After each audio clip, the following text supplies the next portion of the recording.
Good morning, everybody.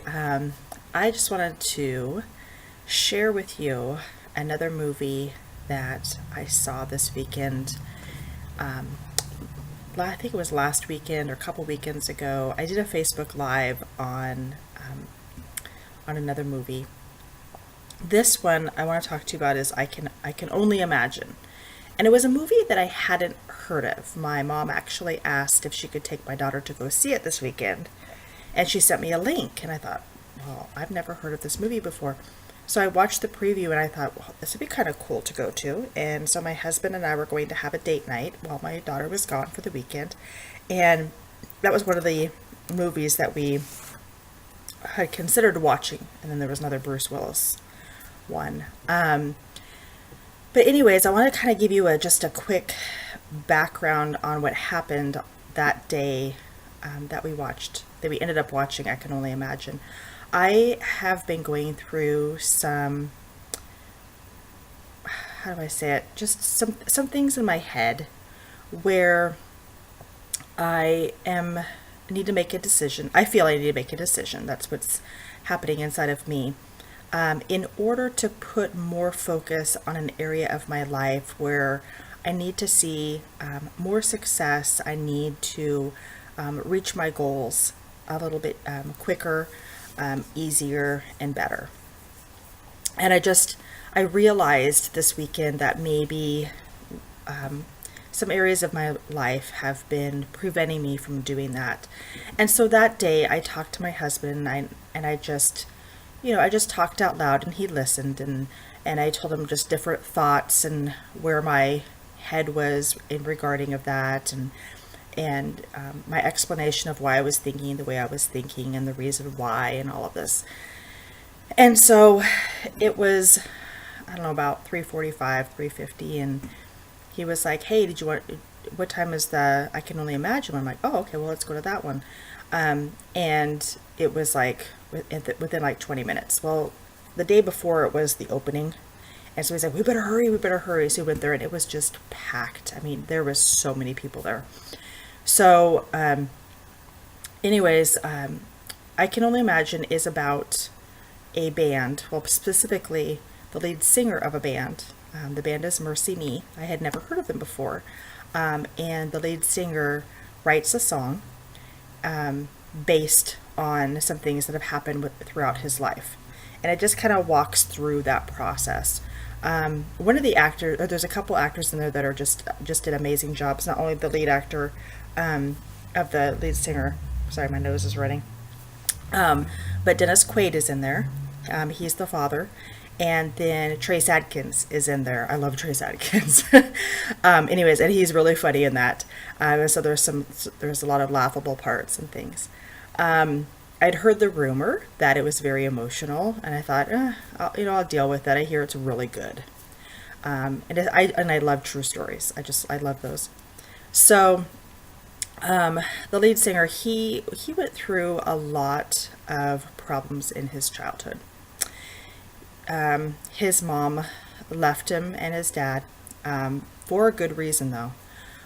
Although I couldn't quite understand why the mom would leave a child, but it turns out that it was actually a blessing in disguise, in kind of a strange way. But the mom ended up getting into some other bad relationships as well.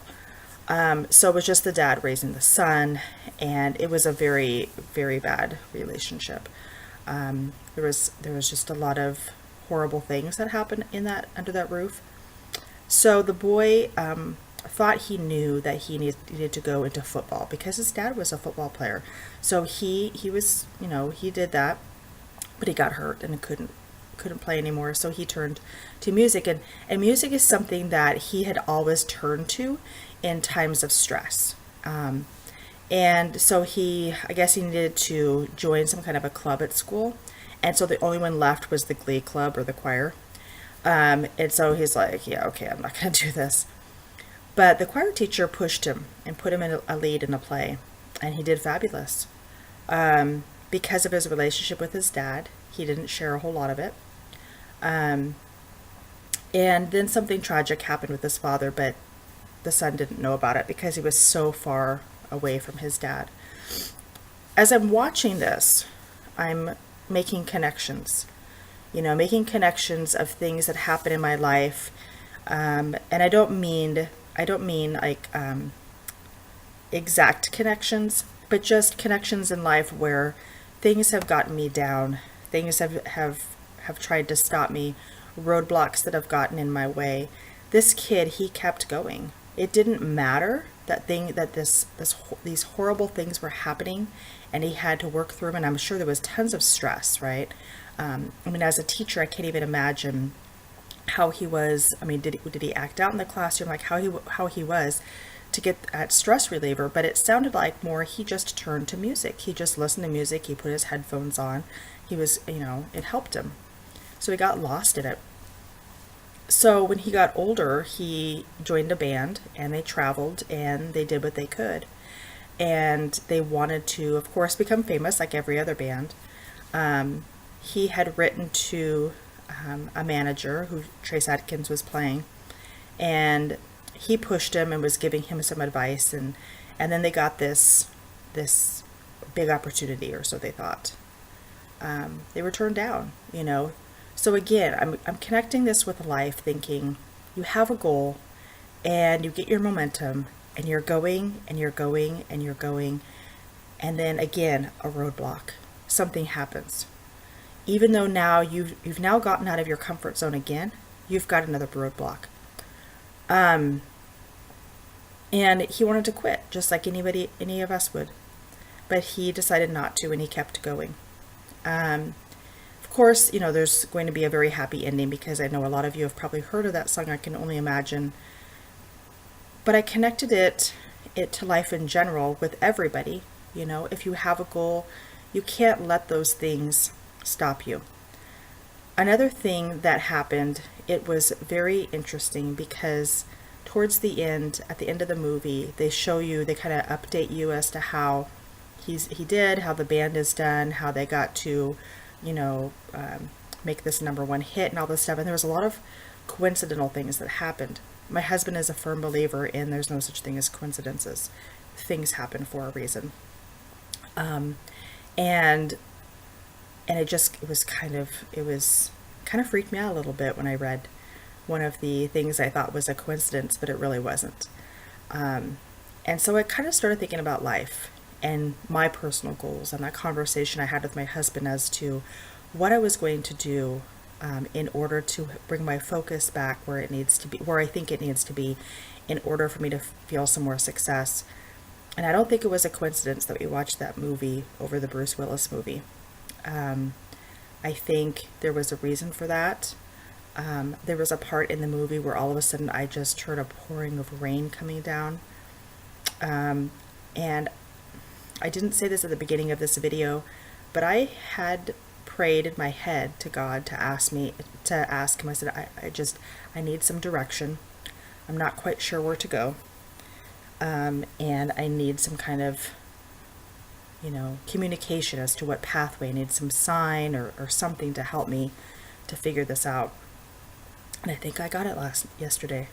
I think I got it with that movie. I'm more convinced now what I need to do. Now I just need to take action. I highly recommend this movie. I know everybody out there has goals. I want you to think about a goal that you've had and those roadblocks that you have had. And I want you, when you're watching this movie, to align it to that movie. I want you to see if you see yourself in him. Do you see yourself, have you seen yourself, pick up and go again? Did you see yourself quit at any point? And what could you do better? Or what steps could you do next in order to not give up on your goal? Because it takes a strong person to get to their goal, and we're all strong in our own ways to get to those goals. You just need to push forward and not give up. So anyways, I highly recommend this movie. I have a feeling it's going to make a lot of money. Everybody's going to be winning a lot of awards. And I would watch it again and again if I could. So I Can Only Imagine. Check it out in your movie theater, and enjoy it and embrace it. And thank you for watching.